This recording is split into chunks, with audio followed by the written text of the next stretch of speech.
Banyak situs sejarah di Indonesia yang diketemukan, namun belum terungkap secara keseluruhan karena keterbatasan data primer sejarah. Akhir-akhir ini juga banyak situs yang mulai bermunculan, namun tetap menjadi misteri.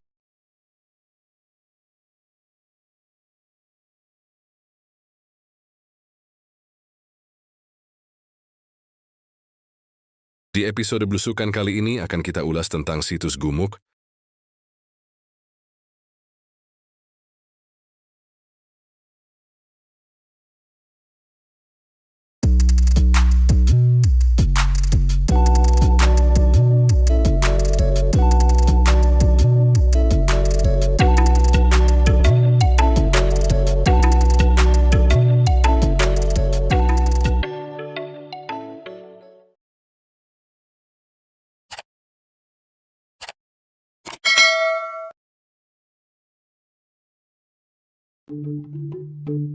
Situs Timoho, lokasinya berada di puncak bukit kecil, dengan ketinggian 380 meter di atas permukaan laut.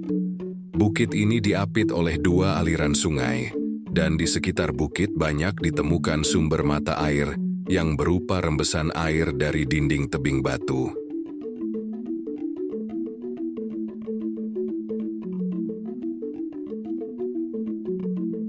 Secara administratif, situs ini terletak di Desa Sidorejo, Kecamatan Bandongan, Kabupaten Magelang, Jawa Tengah. Oleh warga setempat dinamakan Gumuk. Di puncak bukit ini juga terdapat makam keramat, yaitu makam Mbah Kiai Abdul Goni.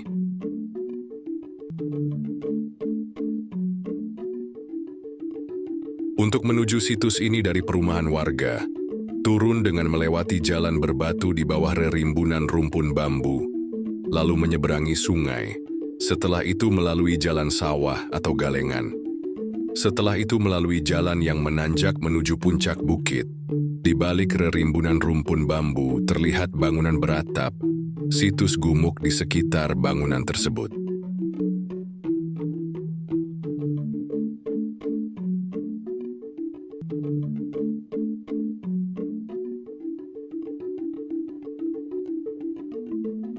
Untuk masuk ke situs Gumuk akan terlihat gapura lengkung.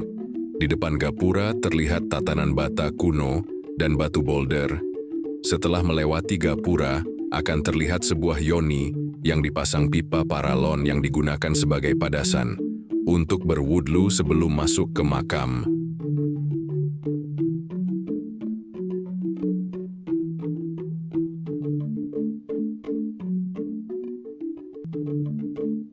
Di dekat yoni juga terdapat balok batu andesit bata kuno. Masuk ke area makam bagian belakang, terdapat gundukan yang berisi bata kuno.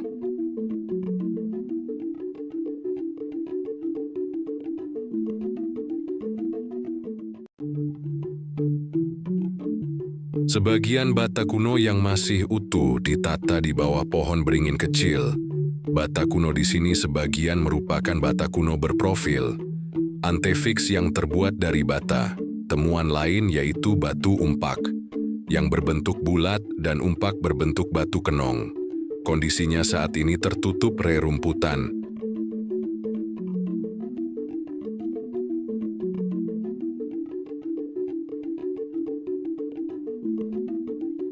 Bata kuno di sini memiliki ukuran panjang 32 cm, lebar 23 cm, dan tebal 80 cm.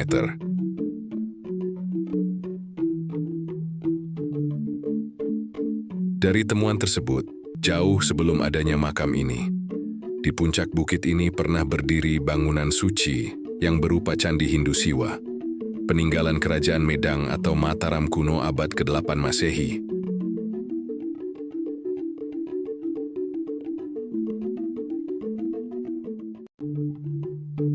Bukti lain yaitu bukit ini diapit dua aliran sungai dan banyak diketemukannya sumber mata air, yang mana salah satu syarat pendirian bangunan suci di era Jawa kuno adalah dekat dengan sumber mata air.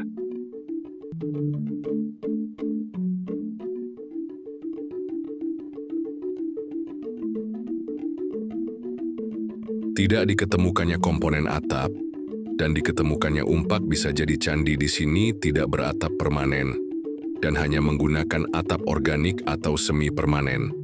Namun itu hanya dugaan sementara. Apabila di suatu saat nanti diketemukan komponen atap misal kemuncak, dugaan tersebut akan berubah lagi.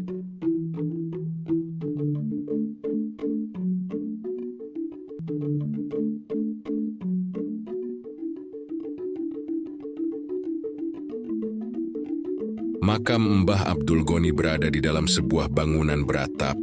Untuk masuk ke dalam area makam, pintu masuk berupa gapura. Jadi di sini terdapat dua gapura, yaitu gapura pagar dan gapura makam.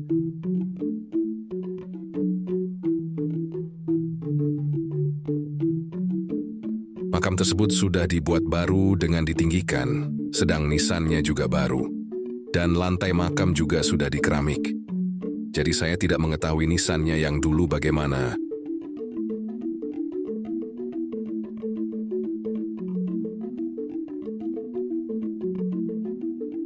Menurut keterangan warga, makam ini sering dikunjungi warga sekitar dan warga dari luar kota, bahkan ada juga yang menginap di makam ini.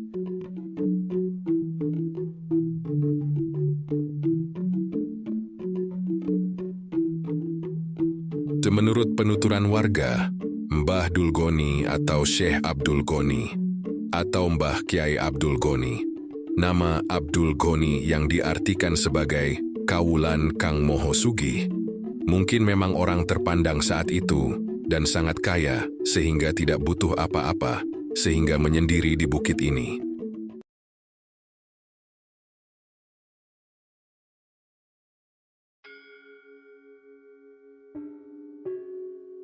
Konon katanya Syekh Abdul Ghani memiliki ilmu, ajian rawa rontek. Cerita tersebut dikuatkan dengan adanya makam yang berisi setengah badan, bagian perut sampai kaki, sedangkan bagian dada dimakamkan di Jogja dan bagian kepala dimakamkan di Solo, Surakarta.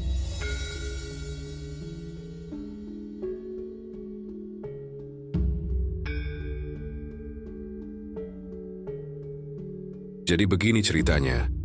Mbah Dul Ghani adalah pembuat kentongan Masjid Tiban atau Masjid Wali yang terletak di Desa Trasan. Konon katanya jika kentongan tersebut dipukul suaranya akan terdengar sampai keraton, namun tidak disebutkan keraton yang mana.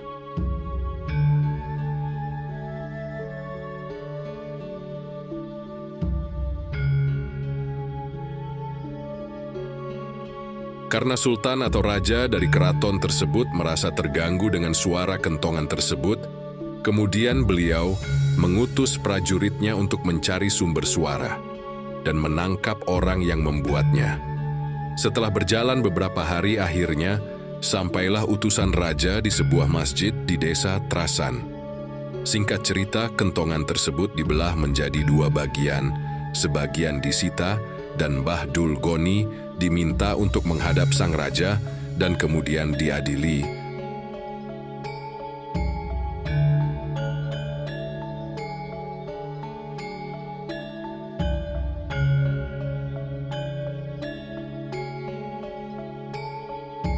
Sang raja berkata, "Kowe kui sopo kok saktine ngungkuli aku?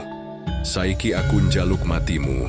Dan Mbah Dul Ghani pun menyanggupinya. Setelah dieksekusi dengan menggunakan semua senjata yang dimiliki keraton, tidak ada satupun senjata yang bisa melukainya. Kemudian Mbah Dul Ghani menyarankan agar kakaknya yang mengeksekusi.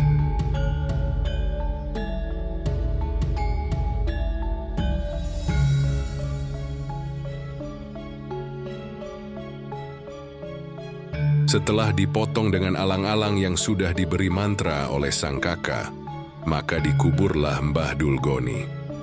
Tapi anehnya beberapa saat setelah dimakamkan beliau pun hidup kembali.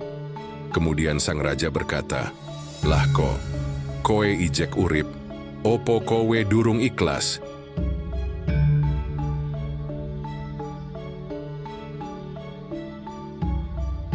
Kemudian Mbah Dul Ghani meminta syarat yang harus dipenuhi. Beliau meminta agar jasadnya dibelah menjadi 3 bagian dan bagian kepala diarak menggunakan kereta kuda. Kemudian setiap bagian dimakamkan di bukit yang diapit 2 sungai, agar jasadnya tidak hidup kembali.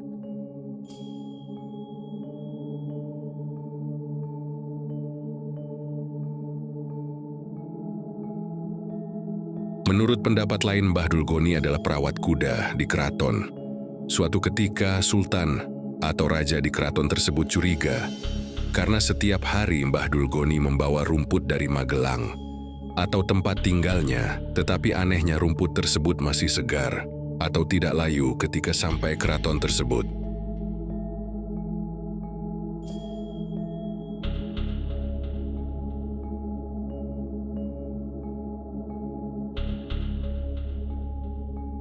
Kemudian diadakan sayembara, siapa saja yang bisa mengambil pusaka kembang Cangkok Wijaya Kusuma yang dilemparkan di tengah laut akan diberi hadiah.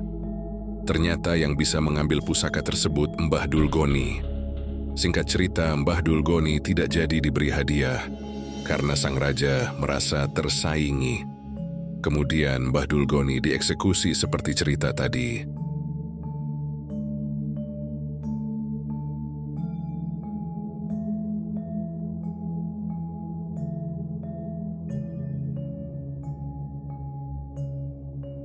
Kedua narasumber yang menuturkan cerita tersebut saat ini sudah meninggal dunia beberapa tahun yang lalu. Al-Fatihah. Kagem kedua narasumber. Di dekat makam Mbah Dulgoni ini, tepatnya di bawah rerimbunan bambu, terdapat tatanan batu boulder yang ditata menyerupai makam. Entahlah ini makam atau bukan, saya juga tidak tahu.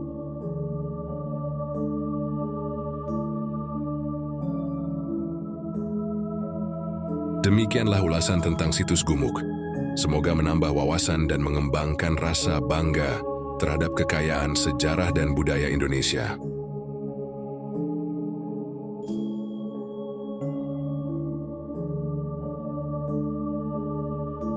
Terima kasih telah mengikuti channel ini dan menyimak video ini hingga akhir video.